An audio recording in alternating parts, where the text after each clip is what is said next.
মেসির দলে আসলো বড় দুঃসংবাদ, যেখানে কয়েকদিন আগেই 29 সদস্যের একটি স্কোয়াড ঘোষণা করেছিল লিওনেল স্ক্যালোনি। তবে নিয়ম অনুযায়ী আর্জেন্টিনার চূড়ান্ত স্কোয়াড 12 জুনের মধ্যে জানাতে হবে। তবে স্কোয়াড ঘোষণার আগেই মেসিদের শিবিরে আসলো বড় ধাক্কা, যেখানে ইনজুরিতে পড়েছেন আর্জেন্টাইন এক খেলোয়াড়। কোপার আগে দুটি প্রীতি ম্যাচ খেলবে আর্জেন্টিনা। সেই দুটি প্রীতি ম্যাচের জন্য নির্ধারিত স্কোয়াডের মধ্যে একজন ইনজুরিতে পড়েছেন।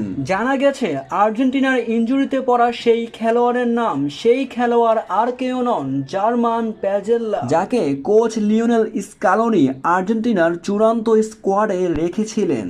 তবে 29 সদস্যের এই স্কোয়াডের মধ্যে 3জন খেলোয়াড়কে বাদ দিয়ে 12 জুনের মধ্যে আর্জেন্টিনার স্কোয়াড চূড়ান্তভাবে ঘোষণা করতে হবে। তবে এর আগে ইনজুরির খবর মেসিদের হতাশ করেছে। কোপার আগে এমন খবর কিছুটা হিমশিম খেতে হবে স্কোয়াড ঘোষণা করতে।